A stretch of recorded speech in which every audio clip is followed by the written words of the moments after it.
श्री स्वामी समर्थ. नमस्कार. मी आज पुरणपोळी बनवणार आहे.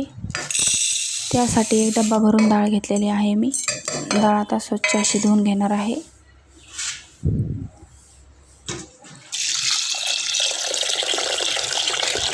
आपल्याला माहिती नसते दुकानावर डाळी उघड्या असत्या कशा असत्या, त्यामुळे मी स्वच्छ डाळ धुवून घेणार आहे. डाळ धुवून झालेली आहे.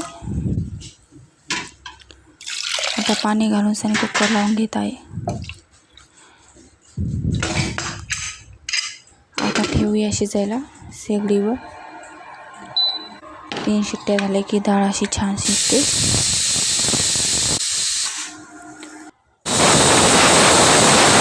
आपल्या 3ही शिट्ट्या झालेल्या आहेत.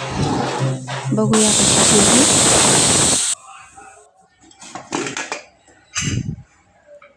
डाळ आपली शिजलेली आहे. तुम्ही बघू शकता गाळ झालेली आहे डाळ. चला तर मग पुरण काढून घेऊया. मी अगोदर पुरण गाळून घेणार आहे, मग ते पाणी सगळं खाली पडतं. त्यानंतर चाळणीतून पुरण काढून घेऊया.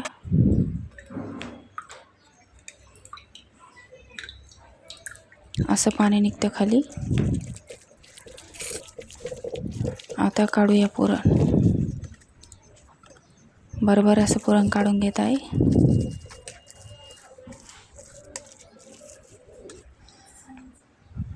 असं पुरण छानपैकी निघत आहे. आपलं पुरण काढून झालेलं आहे. असं चाळणीचं काढून घेऊया. आपलं पुरण झालेलं आहे रेडी. जे डब्बा भरून मी डाळ घेतली होती त्याच डब्बा भरून मी आता साखर घेतलेली आहे. आम्ही थोडं जास्त गोड खातो. पुरण गोड असलं की छान लागतं, त्यामुळं मी परत अर्धा डब्बा साखर घातलेली आहे.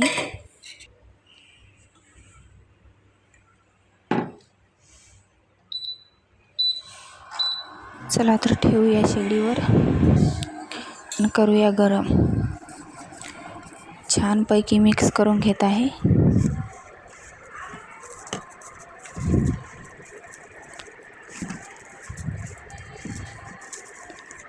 आपलं पुरण असं छान मिक्स झालेलं आहे. किती पतलं झालेलं आहे. पुरणाला असा छान चटका दिला ना, मग पोट वगैरे काही दुखत नाही. तुम्ही बघू शकता किती छान दिसत आहे. आपलं पुरण रेडी झालेलं आहे. अगदी पेढ्यासारखं तुम्ही बघू शकता किती छान दिसत आहे. मी अगोदरच कणिक मळून घेतलेली आहे. चला तर आता बनवूया पुरणपोळी.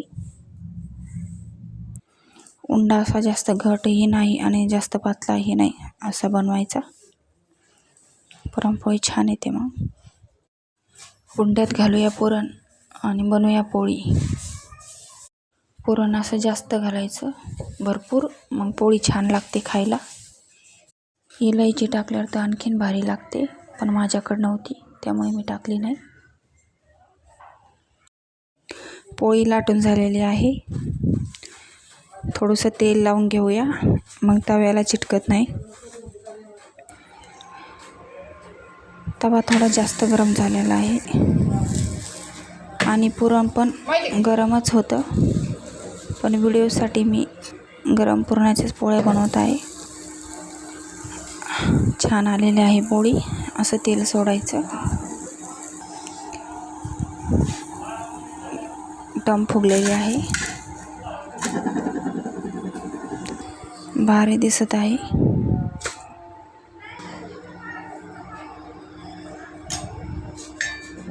याच्यापेक्षाही खूप छान येतात पोळ्या, पण ते गरम पुरण असल्यामुळं थोड्याशा.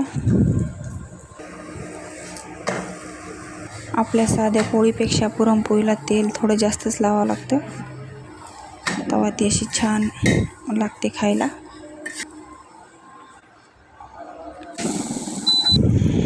मी आता दुसरी पण पोळी भाजून घेत आहे. अशा पोळ्या करून घेते मी आता. आपल्या पोळ्या किती छान आलेल्या आहेत. गरम पुरण असूनही किती भारी दिसत आहे. मला पण खूप आवडते पुरणपोळी. तुम्हाला आवडते का? चला आता देवाच्या नैवेद्यासाठी मी ताट वाढून घेत आहे. पुरणपोळी, आमटी.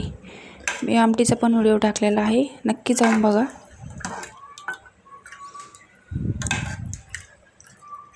आमटी पण खूप छान झालेली आहे.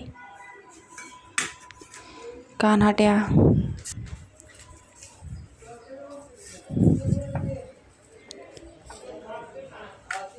असा नैवेद्य वाढून घेत आहे श्री स्वामी समर्थ महाराजांना.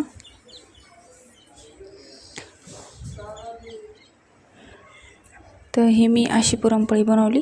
तुम्हाला कशी वाटली कमेंट करून नक्की सांगा. व्हिडिओ आवडला असेल तर लाईक आणि शेअर करा. चॅनलला सबस्क्राईब करायला विसरू नका. चला तर पुन्हा भेटूया अशाच नवनवीन व्हिडिओमध्ये. माझे बाकीचे व्हिडिओ पण जाऊन बघा नक्की. बाय.